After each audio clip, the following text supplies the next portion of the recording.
Hello, my name's Arthur, and today I'm going to be giving you advice for dating as a trans person. So I'm thrilled to be making this video because it was one of my top worries at the start of my transition, was that being a trans person was going to doom me to a life of being alone, that I would never find love, that dating would be so hard and so complicated. And it's definitely been complicated, but it has been amazingly rewarding, and so much better than my dating life was before I transitioned. So I asked you guys for questions, and there were many common themes, and for each theme I picked sort of one question that I thought was emblematic of that. So I might not be reading out specifically your question, but I like to think that the answers I'm offering will be applicable to many of you. Okay, so I'm going to read each question in its entirety out. Some of them are a little long, but I think that you'll relate to the I don't know, very thoughtful words that your fellow viewers submitted. Okay, so the first one I'm going to talk about is a question that, again, I got several questions like this, which basically boils down to when in your transition should you start dating? Okay, so this person writes, I feel like I have to be far along my transition before I can start dating. There's this hesitance, like when people say, quote, oh, I'll start dating when I lose 10 pounds, end quote, or some shit. I think there's insecurity that I won't be desirable because I'm trans, and I don't know how to overcome that. And if I force myself to date in this insecure state, wouldn't that be bad? So I'm just waiting until I feel like I look like a man. I look probably like a 16-year-old boy right now as a 21-year-old. But I don't know when that will be. What do you think is best here? Wait longer or just go for it? So I have a very hot take here. I've seen like this question asked in many different forms, on Reddit, on YouTube, all the time. The first thing I would ask yourself is, are you genuinely okay with someone being attracted to your body in its current form? like seriously ask yourself that. I think that for a lot of people, there's this idea where we want to date someone that can like put on goggles and see our body as either like 5 more years on testosterone or 5 more years on estrogen, whatever, further along in our transition, or put on goggles and just like miraculously believe that we are a cisgender person and we have a cisgender person's body. But you don't.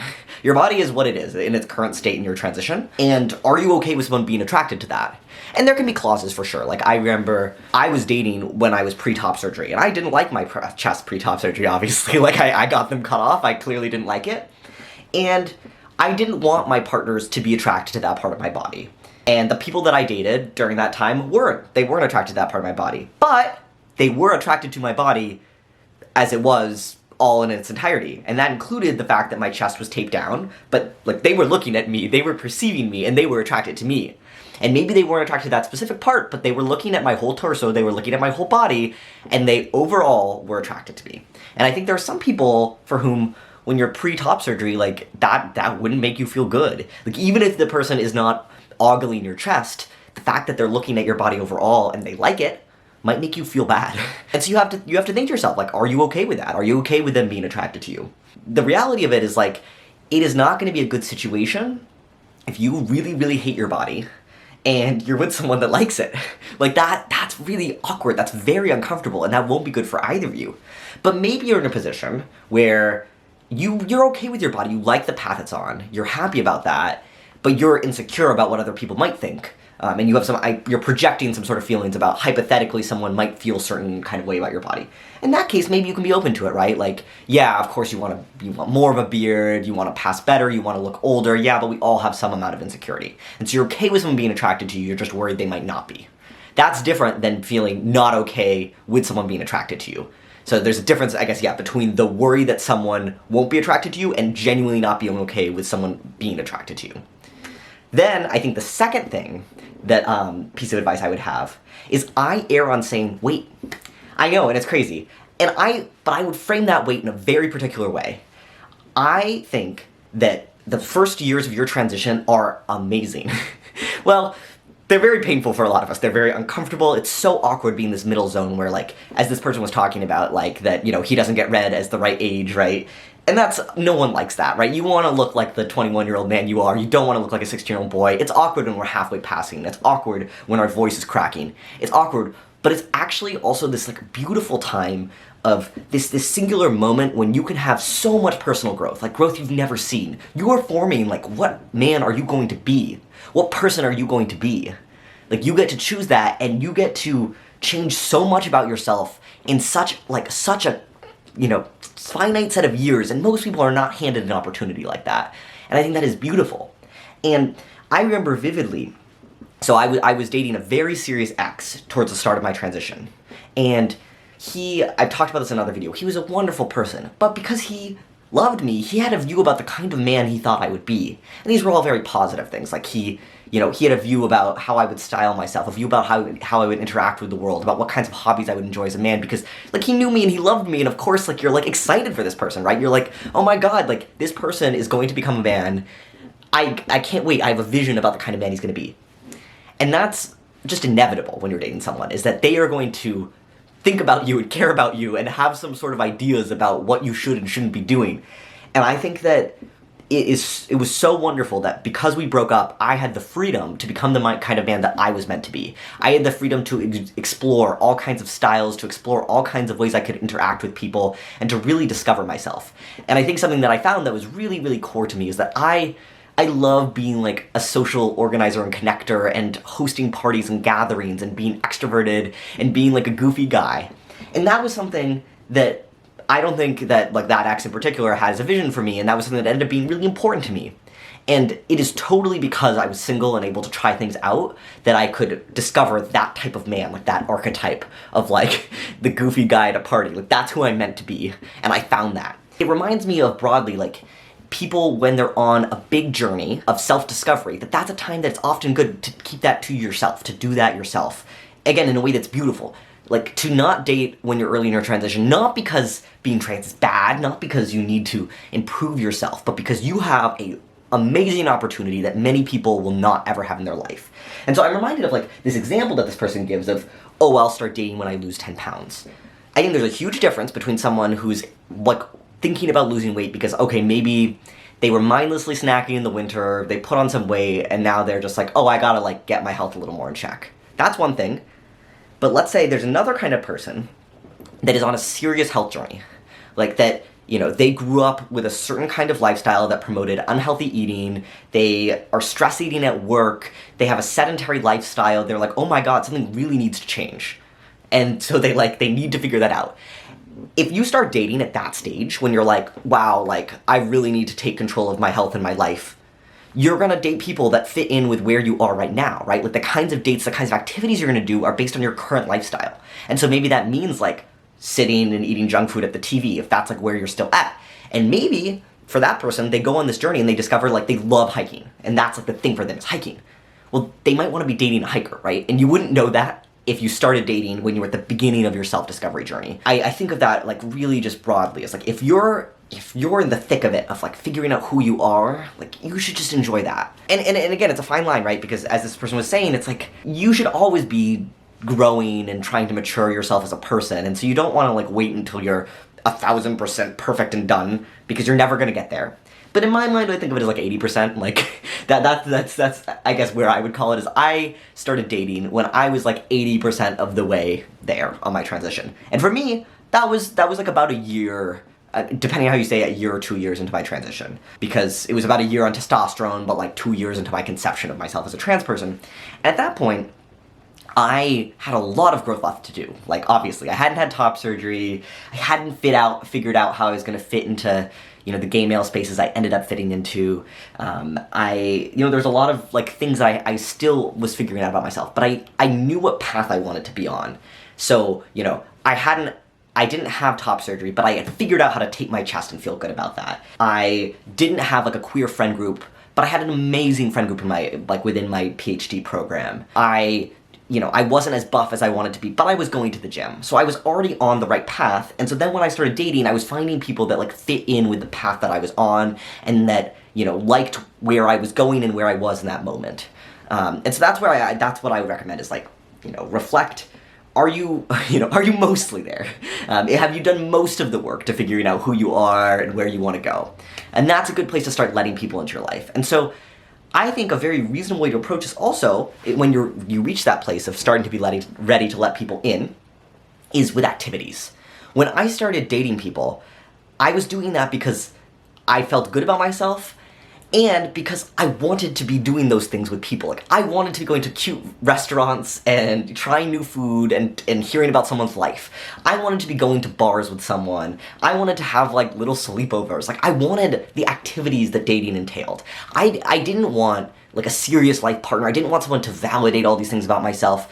I just wanted to be trying things and trying them with someone. And so I think if you're approaching dating with that mentality, where you're at a stage in your transition where you figured a lot of things out, you've still got some room to grow, but you're on the right path, and you want to try things with someone, that's a great place to enter dating. Not because you desperately need a partner, and not because you're pushing yourself to date, but because you want to connect and you're ready to connect with people. Because I think that if you push yourself and you're like, I need to get a partner right now, that's going to be where you're really going to compromise on who you are. Because you're going to meet someone and then you're going to realize, oh, well, that person seems like they really like outdoorsy guys, so I'm going to pretend I'm an outdoorsy guy. Or that person is really into, like, playing these video games, so I'm going to do that too. Or that person likes guys that are, like, really masculine, so I'm going to really, like, butch it up. If you're not, like, really set on what you are, if you're not set in your transition, it's going to be easy to try to put yourself into that mold, because you're in a very, like, malleable stage in your life. And that will end. Like, eventually you're going to kind of land on the kind of person you're meant to be. And it just gets easier to connect with people when you're at that stage. And it's something that I think about very fondly. Like, I literally was talking with my boyfriend about how I think there was something so special about that early time of my transition. And there's such a strong push, I feel, of that narrative that trans people are unlovable or undesirable, and so it can be very scary to exist as a single trans person, because you're like, well, what if I am? But like, you definitely will connect with people. It will be amazing, and you'll connect over, like, your authentic, true self. And you don't want to compromise on that. Like, you want to give yourself that opportunity to date when you've really landed on you. And I just think there's something so beautiful about that early time when you're discovering who you are and when you're totally free and forming that version of yourself. And so just, in my mind, if it's still in that, just celebrate being in that, and it's okay to wait. Like, you will definitely find someone, and I'm so happy that I didn't rush the process myself. Okay, so the next question, again, there are many questions that are kind of like this, is about, broadly, if you're someone who isn't passing or is more androgynous or is non-binary, how do you approach dating then? So this person specifically writes, I know you perhaps aren't the best person to ask this, but from your observations, is it difficult to enter into the dating realm of gay and bisexual, etc. men if one doesn't fit into being and presenting as a binary man? I am aware that there are elements of gender nonconformity in gay male spaces generally, but I, as an FTM/transmasculine non-binary person, worry that I won't be attracted to others as my authentic self, either because of my preferred more androgynous presentation or in spite of it. Essentially, do you, even as a binary trans man, have any knowledge on if one can find partnership in a culture or in a subculture that has the standards and expectations of the gender binary stamped into it? The answer is I do think I'm able to give advice on this. I have a lot of trans friends who fall into that category, who are non-binary transmasculine, who use he, they, or they, them, and who like dating other sort of masculine people. And so I've talked with these friends about their experiences and witnessed it.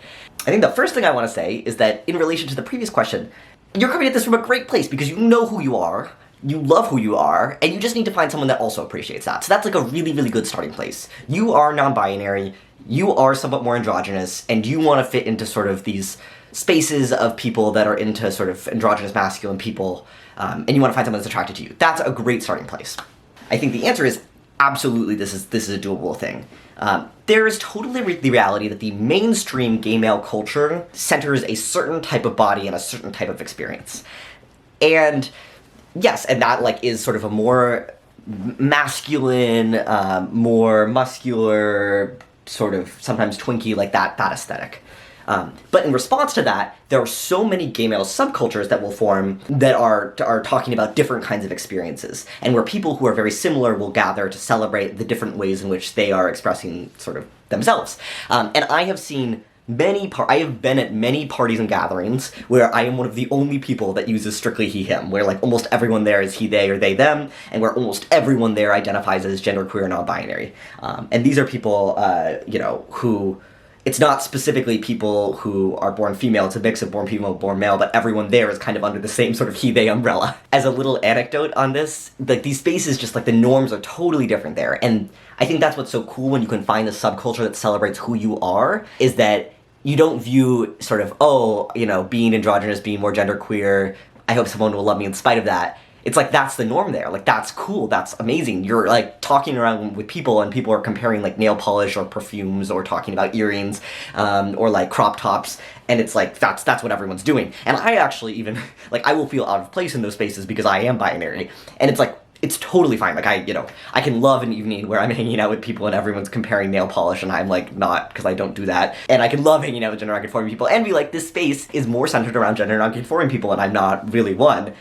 And so it's very, I think, special to find a space that celebrates you, especially when you haven't found that yet. It's like, whoa, like what I am can be attractive and normal and cool here. And an anecdote about this sort of reminds me of that. It's like I remember one of these gatherings where it was like a good half of the people were trans men or transmasculine, and the other half were sort of, either cis men or people who use like he, they, who were born male, whatever, mix of people, and that someone hooked up with a guy and was like from that party and was so convinced that that guy was a trans guy because there were just so many trans men there and this guy was short and he was just like, oh, of course, that like it was like only like when they got to the bedroom and he saw that that guy had a penis and he was like, oh, okay, cool. And it didn't matter because again, in these spaces, like the norms are just so different. Like no one there in these spaces is like freaking out about genitalia. Like people are just kind of like beyond that. But it's such a different space that like that guy should have or could have disclosed that he was actually cis, which is like hilarious, right? That can happen. And so as to like how do you find these sort of magical spaces where androgyny is celebrated and where it's sort of like, a queer sort of gay male adjacent or gay male sort of, but like celebrating gender nonconformity zone. So I guess I'm mentioning because this is the way that I interact with the world, like house parties and that sort of thing. I love a big, good social gathering. But for you, it might look like something else. Maybe you like cooking or running or hiking, some sort of activity. You need to find people that are like you and then sort of get the invites into these spaces. And so I know that in a lot of cases, if I think about how the spaces I'm aware of emerged, it is a lot of people going on dating apps, but being open to friendship connections. So that can be, the ones that are coming to mind are Lex, which definitely has a sort of more non-binary focus, but also Grindr and Field. One of my friends, I remember, literally like used his Tinder to match with people to invite them to a big queer party he wanted to throw. Like, you could do that sort of thing. And that was definitely a little eccentric of him, but like you can use apps and the internet or like search on Facebook for like local queer groups. Like maybe there's a queer sports group in your area, that sort of thing. Use the internet to try to make that real life connection. And it can be awkward at first because like you'll arrive sometimes and you'll be like, let's say you go on Lex and you see that someone's made a post about a game night. And so you go to the game night and you're like, oh, this type of people is not for me. And that can feel awkward and it can feel like, oh, is it like, am I the weird one or whatever, before you've like realized what kinds of groups fit you. But if you do it enough and you get enough practice, like I can meet a group of people and, stand in a circle talking to people for 15 minutes and get a sense about like, do I vibe with these people or not? And it's totally all about fit, right? Like there are no right or wrong spaces. There are just spaces that you feel comfy in, that you feel like you're having a fun time, that you feel like you're being celebrated in. And so I would try to meet those real world friends that can connect you to a broader community. And I can just tell you again confidently that under the gay male umbrella, there exist subspaces that really celebrate gender nonconformity. And you definitely can find that. And then in those spaces, if anyone's there, like, they have to be cool with you. Like, maybe, like, even, again, like, I myself as an example, like, I don't think of myself as particularly gender nonconforming. If I am going to, like, I know when I'm going to a space that is centering that kind of experience, and so of course I love when I'm there. Like, I know that, and so any people that are gonna be there are gonna be open to you. I mean, not literally, but, like, you're gonna have more people that are open to you, both romantically, but then also in terms of friendship and connection and community. And so that's definitely what I'd recommend, is, like, go online and just try to make any sort of real life connection that can land you into those spaces where people will talk and celebrate the fact that that you're a non-binary transmasculine person. Okay, so someone asks, I feel like I'm not, quote, enough of a man to date because I'm still pre-T and pre-top surgery. Like, what gay guy would want a man with a female body? There is someone for everyone. That's definitely true. But I will note that this person has said pre-T and pre-op, not non-T and non-op. Kind of implied in that language is that the person wants to be on testosterone and wants to be post-top surgery, but has not had either. And there are plenty of people that are confidently like, oh, that's not for me, I don't want to medically transition. And that's sort of a different, I think, ballgame, because what I think this person has to reconcile with related to sort of the earlier question I was talking about is, are they okay with someone being attracted to their body pre-T and pre-op, if that's going to change eventually about them? And maybe the answer is yes. And maybe the answer is yes, but it's very important to that person that their partner view them as a man or view them masculinely, or be okay with the fact that they are eventually going to become more masculine and become more manly. And so I think you have to, again, reflect on like, what are you okay with the person being into?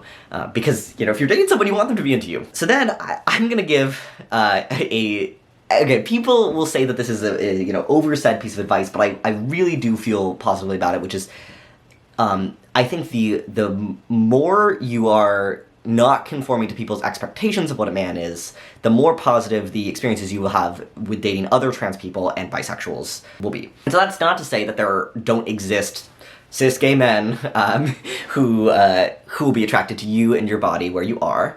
But I just am like, why do we need to center cis gay men? I think that that's a real thing that a lot of people have to ask themselves, because I will see all the time people making these posts, would cis gay men be attracted to me if XYZ? Why do you care? Like, why does it matter? And I say that because I think, and so this is not that this person like was really implying that, but just like as a broader point that I've wanted to make for a while, I think that it's risky to be interested in specifically people of a very specific gender and sexual identity, because, again, one, I think dating someone with the goal of them validating something about you is dangerous and like not the best way to improve your own confidence and your own self-image. And then two, your partner's gender and sexuality are not like rigidly set in stone, right? And so like my boyfriend is not bisexual, but if he like were to make out with a woman and then be like, oh my god, I have learned something about myself, then how like weird would it be for me to be like, oh my god, but now I can't possibly date a bisexual, like this whole time, like, no. I know he's attracted to me. I know he views me as a man. I am a man. I'm confident that if he realized he was bisexual and into women, I would be like, great, you've learned something about yourself. I think there's no need to center like the cis gay male attraction as the one thing that you need to do to prove that you're really a man. Again, not that that person who's asking that question is doing that, but just as a little tangent. And I think that it is important to ask yourself what features are important to you in your partner and in your dating. Because I think sometimes when people say that, when they say gay specifically and not queer, bisexual, it's because there are traits that are very important that they think are like correlated with being gay, that I think it's good to name. So for example, it is very important to me, like, I'm happily dating my boyfriend and I'm not looking for another serious relationship. But if I were single, basically all my friends are gay men, and it is important to me that the person that I date be comfortable being in spaces that are like gay male spaces. That person could be bisexual. That person could be cis or trans, but I want them to be like a fan of Drag Race, you know? And like, I want them to be able to go to the same clubs I go to. Like, that's what I'm saying, is I want them to share the culture of like gay male culture, which you can be in and be a part of, sort of regardless of whether you're bisexual or gay. Like, your enjoyment of Drag Race is not related to your sexual identity, you know? You could either way. And so I think it's you know, when you put the words in that of like, oh, I want this person to share community with me, it's like, that makes sense, cool, I get that. And maybe those tend to be gay men, but they could definitely also be bisexual. It's not about the sexual identity, it's about the culture. And so in this person's case, maybe like what's important for them, yeah, is about culture, is about community. They want to be more in gay male spaces. Maybe it's about how they're being seen, and it's important that their partner see them that way. Either way, you know, put the word on those values, and I would bet you you can find a bisexual cis person or a gay or bi trans guy that would be able to like meet you where you're at there. And I think what's really positive in my mind about bisexuals and about trans people, and I say this as someone who early in my transition, the people that I dated were bisexuals, well, bi and pan people, and trans people. That was true early in my transition.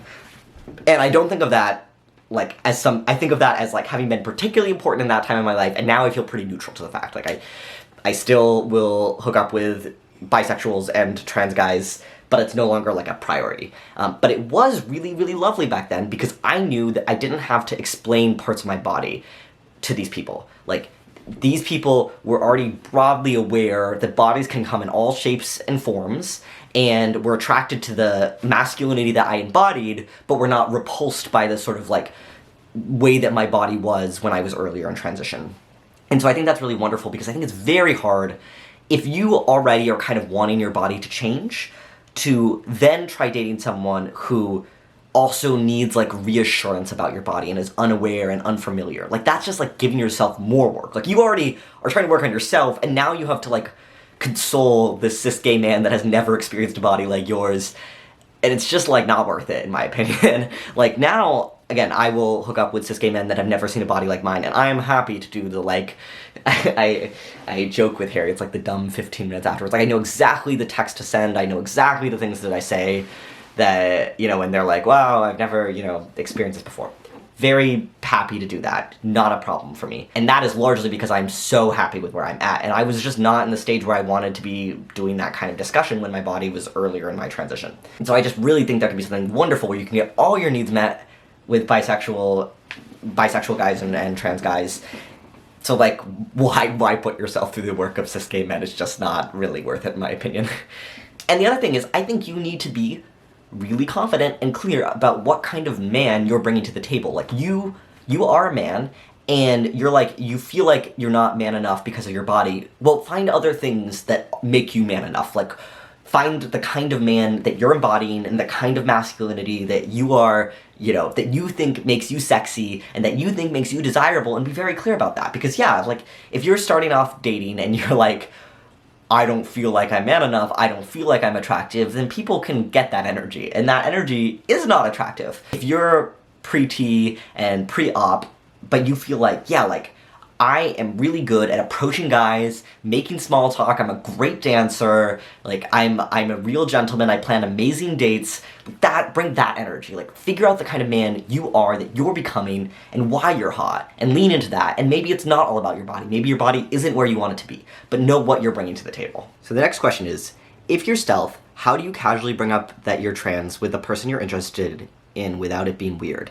And assuming you're not using something like a dating app, what point in the acquaintance to friend to someone you have feelings for to relationship pipeline is the right time to tell them?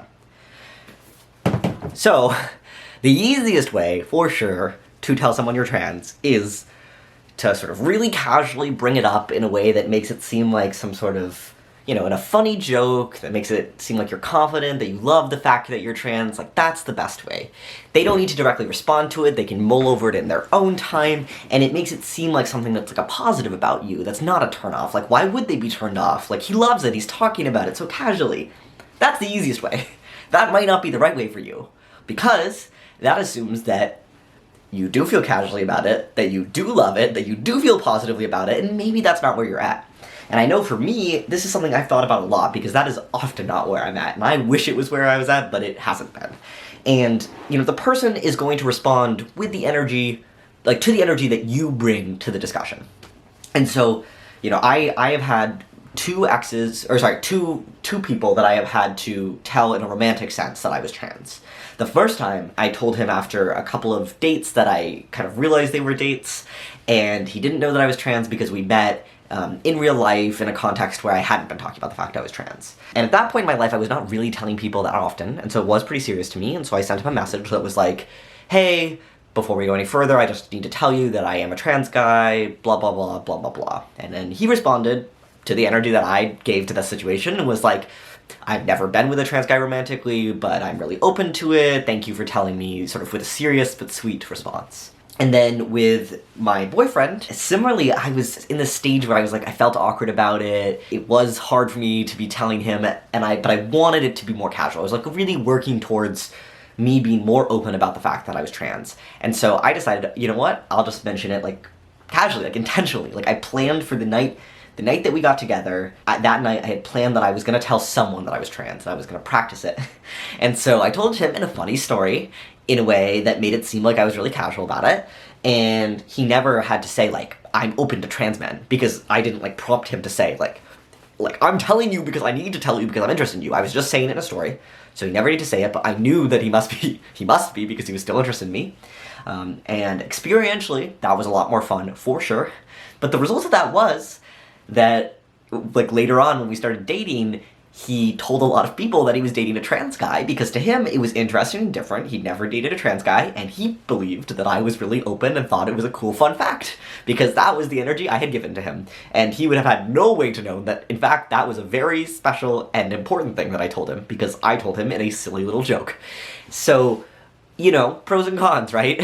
I think that if you're comfortable doing that, it does make it a more easy situation, but again, the person's gonna believe that you're casual about it if you tell them casually.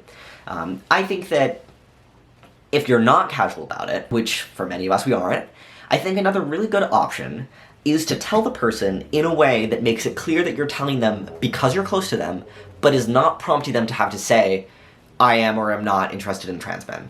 Because I think for a lot of people, they just have never thought about that question before, and it's a lot to like put on a person in one moment. It's just kind of awkward.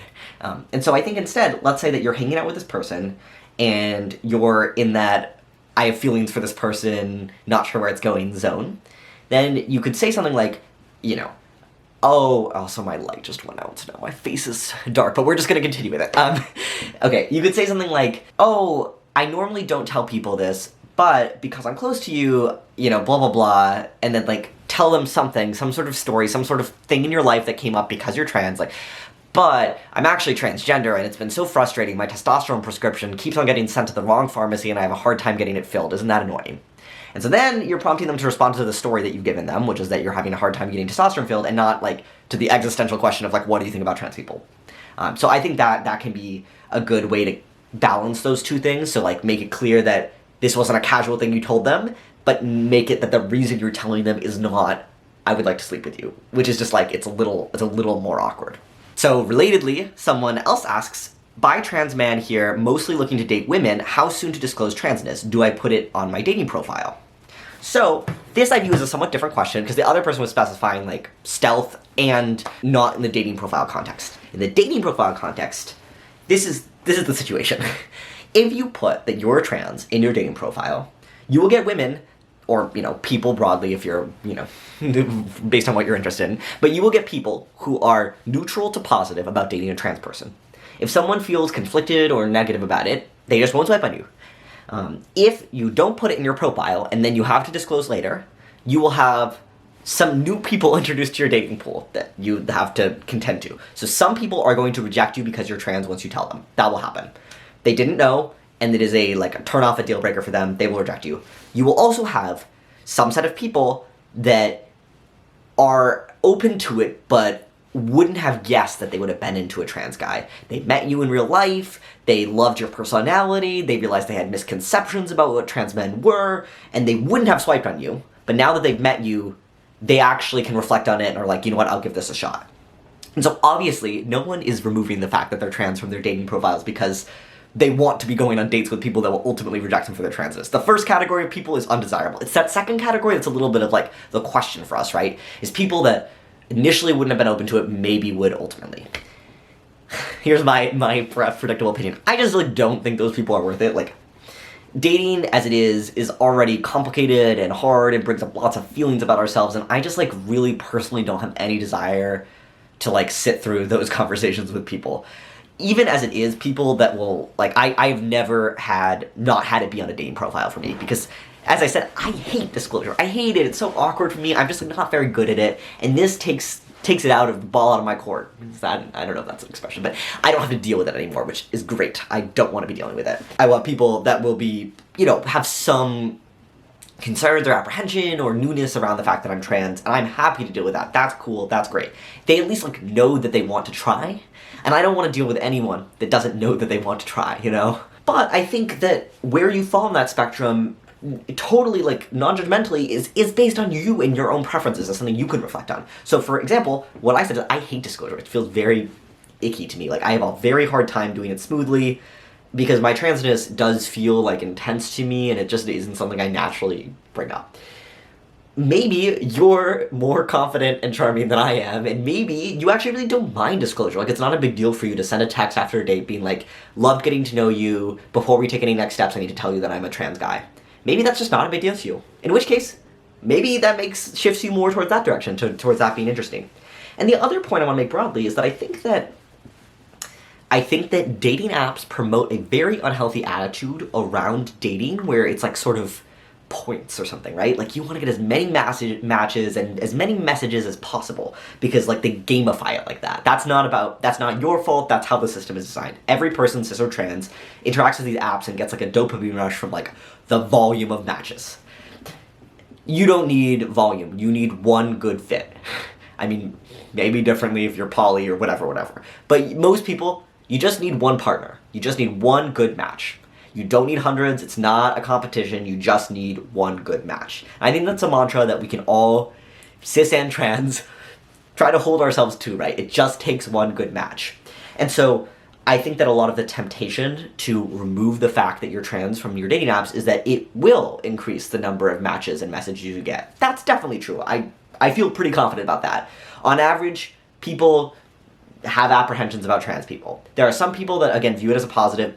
I don't mind that, I enjoy people that are confident that they know they like trans guys.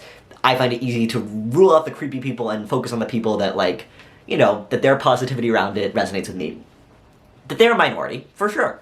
A lot of people are apprehensive. But here's the thing. I don't need more. I'm good. There are enough people that know that they like trans guys or feel neutral about trans guys, but, don't mind my transness, that I don't need to be trying to convince anyone of anything. There are just enough people. I will talk about this with Grindr, which is obviously a different use case because that's, more of a hookup app than a dating app, but I can't keep up with the messages I get on Grindr. I literally can't keep up. There are more people that I find attractive that I would meet up with than I could possibly respond to. So, who cares if, and I think this is true, if I removed the fact I was trans from my Grindr, I would get even more messages. And what? Then I'd feel even more overwhelmed with the people that are talking with me. Who cares, we should be in it for the experience. We should be in it for, us trying to connect with people. And I don't think, it's not useful for us to play that little game of being oh, if I was cis, I would have double the matches. Yeah, but, would you have the one person that gets you? That's all that matters, really, cis people and trans people, we're all on these apps with the same goal of finding that real-life connection. And you have a shot at that just as much as any cis person. That is relevant on this consideration of putting in your profile or not, because I do think that if you're struggling with volume, you have the fact you're trans on your profile, and you're, having a hard time getting to that date, getting to that place where you can meet someone and connect with someone. And that maybe you just feel like you do need to be open to people that that haven't considered trans men, and that maybe are apprehensive, that maybe would give you a shot if they get to that first date with you, because you're just not, there isn't enough volume. Maybe you're in a more rural region. Then I think that's a reasonable reason to think about, not having it on your dating profile, is you need to open yourself to the pool of people that might have been apprehensive about it. But, for many of us, we don't need to. The places we're in, we just have enough people to talk with, that's all you need. You just need enough people to be able to go on dates with people. Next question. Is it easier to date trans people? Yes and no. So I have dated and hooked up with trans guys. The yes and no is that, the yes that people talk about all the time, and which is why I referenced trans guys earlier in that discussion about the person who's pre-T and pre-op, is there's totally less expectations around bodies. I mean, of course you'll have some bad eggs of some trans guys that are still really, or trans women, but trans people that have still really bought into certain expectations around bodies and gender norms and all that. But on average, it's better. On average, it's definitely better, for sure. But also, trans people are people at the end of the day. I think it is true that more trans people are interested in other trans people. So if I meet a trans guy, on average, that guy is more likely to be interested in me than cis men are, so that's great. More trans people tend to be T for T. There are just fewer trans people, though, so that's hard. It's easier to date trans people when you meet one, but, meeting one and he shares my interests and, we're at a similar life stage and looking for similar things, all that, there are not many trans men, so there's that. And you combine not many trans men with trans people are often open to other trans people, and what you end up with is a very, very, very incestuous dating pool. And so I've dated and hooked up with many trans guys, and all of them, I know, sometimes quite personally, other people that have hooked up with that person. So it's a very, very, it's a web. It's a very intense web. And I think once you get yourself into that scene wherever you are, you have to be cool with the fact you will see your ex everywhere for there on out. And that, the next person you date will have been your ex's ex, and that's just gonna be how it's gonna be. So that's where I can't confidently say it's easier always to date trans people. Are there complications? Yes. Is it worth it? Often, yes. So this person says, my only community has pretty much been with lesbians, and I really don't even know where to start when it comes to trying to meet other gay guys. I feel pretty unequipped to break into community with other guys. Any advice, suggestions about coming into this new social environment as a trans guy, especially to try and start dating? So there were a lot of questions in that vein that were like, how do I meet gay guys? How do I get into those spaces? My ironic but semi-serious answer is to watch Drag Race. That was how I did it. Like, that was genuinely how I did it. I watched Dragula and then Drag Race. I did not really care for drag, but I knew that was the culture of my people, and that there were watch parties I wanted to go to, and that I would meet other queer people by doing that, and I did. And that is how I met my boyfriend. Like, not even kidding you, is I made myself go to Drag Race watch parties. I am joking only insofar as that there are other ways to meet gay people too, but I do think, like, pushing yourself towards an activity that you know gay people do is a good way to meet gay people.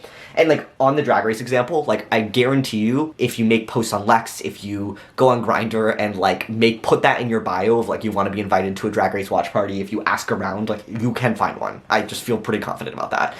So, if that resonates with you at all, that's a pretty good approach.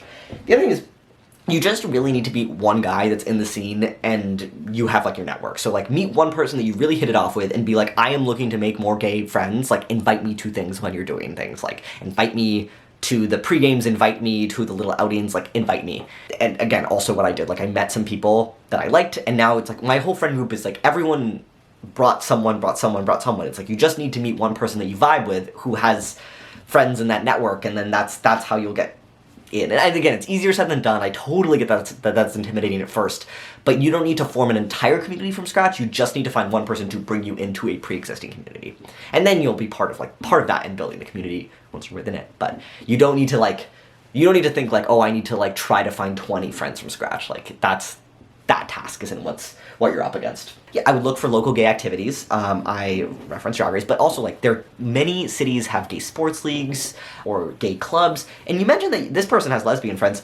Go with lesbian friends to, like, your lesbian friends to, like, mixed gay events, like just generally LGBT events. And then when you're there, you can try to chat with other people that are, you know, gay men or more in the scene that you're trying to break into. But yeah, leverage those existing friends you have. I've been to plenty of mixed LGBT spaces where there are people, like, from every letter. And so I think that can be another really good approach. Yeah, so, like, sports, trivia nights, just, like, I think just asking around is a really good way to try to break your way in. But yeah, it feels inorganic at first, but then I think eventually, once you find some people that you mesh with, like, the rest gets exponentially easier. And I also think that these are really important and good questions that are getting asked, because I think, as you might have gathered from what I've said so far, I would recommend this approach of community to dating, rather than, like, going the other way around, of starting to, like, enter the scene as a gay man by finding gay men to date. Instead, be like, oh, I would like to make queer friends generally, and then I would like to find some sort of queer person that is into me and that we, you know, share similar activities and hobbies and friends and all that. And that's, I think, a smart way to approach it. So this person asks, how do you handle / minimize insecurities that frequently come with being transgender? For example, that you're never going to be good enough for your partner, or that your partner could be better off without you and your extra issues. Do these thoughts go away with time, or should you be actively reducing their impact? Yes, definitely you should be actively reducing their impact. That's a very real concern, I think very relevant. One recommendation that I have is to try to separate, like, the insecurities and thoughts that you're having into, like, sometimes I think there are, like, genuine insecurities, and sometimes there's, like, brain rot, like, I've spiraled myself into a little catastrophe hole insecurities, you know? Like, the genuine insecurities I think of as things that you are working on to try to change. Like, you want to feel comfortable at the gay club, so you are trying to change that. You want to feel like you have a stronger upper body, so you are trying to change that. And then the little spiraling insecurities are things like, you know, where someone made one comment and now you're assuming this and you're assuming this and you're assuming this. I think that those spiral insecurities is really good to have a friend that you can talk with about your trans insecurities with. Because I think it's totally the case that, like,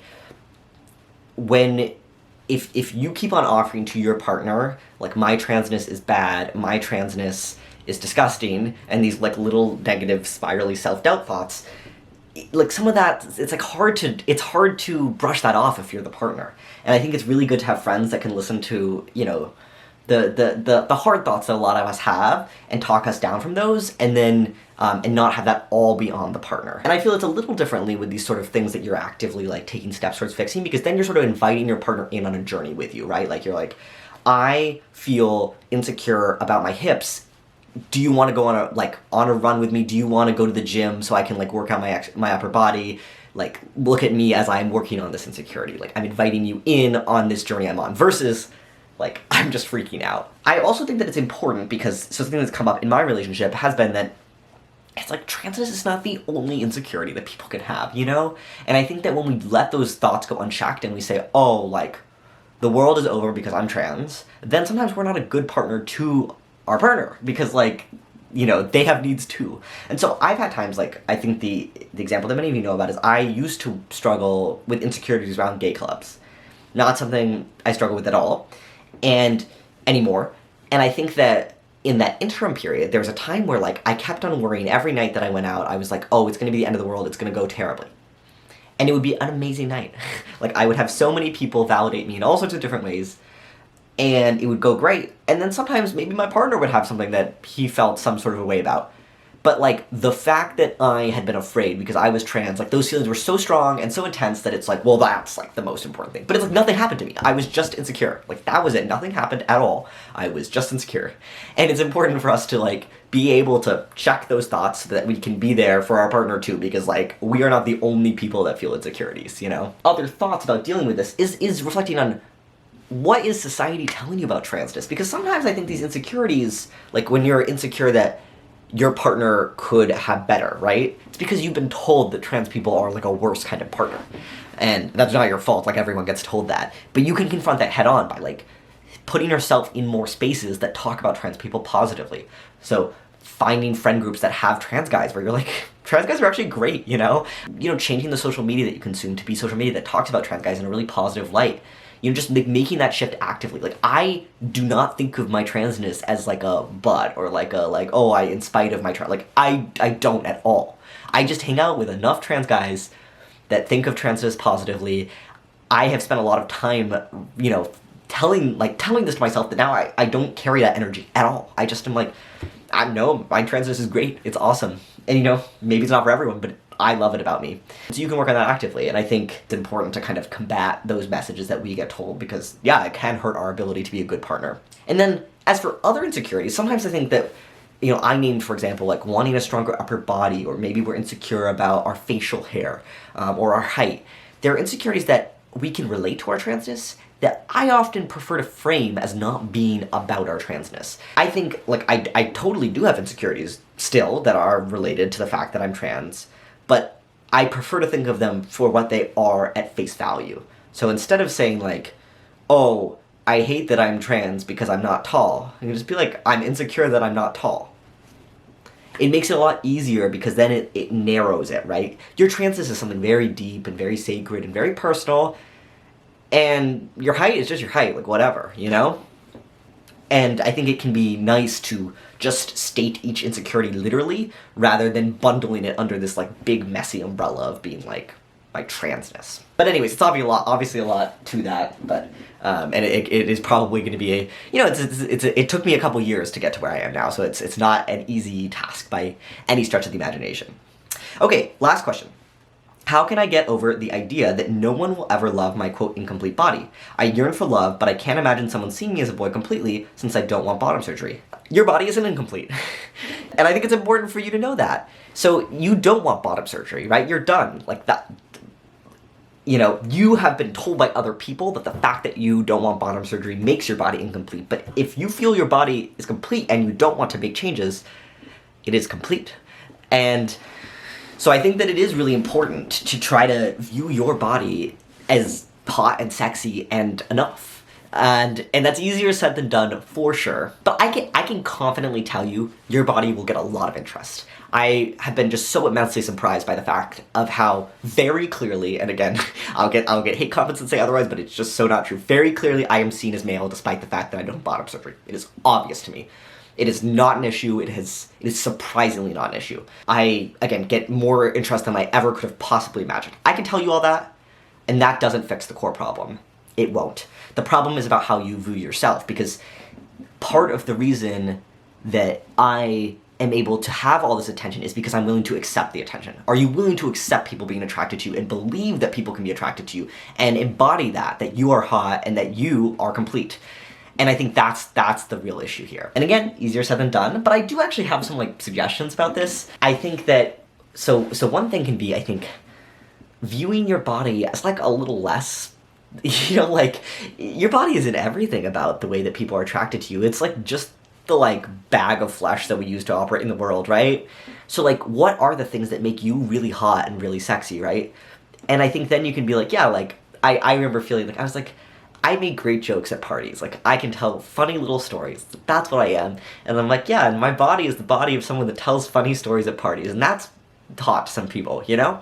So you can frame the personality traits that you love about yourself, and that your body is the body that carries those personality traits. And I also think framing around what your body can do. So I love going to the gym, and one of the reasons that makes me feel so good about my body isn't just that it does give me cosmetic changes, but also it recenters how I think about my body. Like, my body is a body that can do a pull-up. My body is a body that can run a 6-minute mile. My body is a body that does things. Like, my body is powerful. And that makes it very easy to view, it makes it much easier for you to view your body as complete, right? And maybe that's not the gym for you, maybe it's other things. Like, maybe your body is the body that can scale a mountain. I keep on going back to this hiking thing. I don't hike at all, and it's probably clear to people, but anyways, maybe your body is a body that can climb to the top of a mountain, right?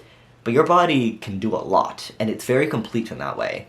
And again, most importantly, it's complete because you don't want to change it. Like, you're done, right? And so then, if you're done, you have to kind of accept and love it where it's at. And the last thing is, I think there are ways that we can sort of train ourselves to view ourselves as sexy. And this is gonna sound silly, but I think taking silly, sexy selfies really does help. Like, early in my transition, that was like a lot of like, I would take these photos of my face and I'd be like, yeah, look at that jawline. Like, I would really, it really does affect how I view myself, as I, like, you know, is really being, you know, giving myself the time to try to take a photo that makes me feel good, which wasn't something I did a lot before testosterone. And then I think later on, again, I'll say controversially, it can be fun to take photos that are more like explicitly sexual, even just for your own purposes, just to be like, I actually really like how my body looks. Like, I like this. And I think that we can get in our heads about like the ways we look and be like, oh, it would be impossible to see me sexually. But like, if you just try on your own to embody sexiness and to be like, no, actually, like, what do I look like? What am I? You know? And like, let yourself do those silly little like flexing in the mirror poses, let yourself try all that. And if you just like put yourself in that headspace repeatedly, you can train your mind to view yourself as someone that can be sexy, right? And so I think you have to like let yourself try, and it can feel a little silly at first, and it can feel a little dorky, and it still does, for me at least. But I think that it has really changed my self-conception. So yeah, it is so achievable to view yourself as complete and male enough and feel confident in that. And once you've reached that place of feeling that, then you can be open to the fact that like, people will, like, oh my god, people will be interested in you, and they will be interested in your body, and they will not view your body as incomplete. But you have to know that, and you have to do the work to get there first. Alright, I loved filming this video. This was a lot of fun. Thank you for all the questions, and I feel like there's, you know, more to say, so feel free to let me know in the comments if there's anything else you'd like me to elaborate on.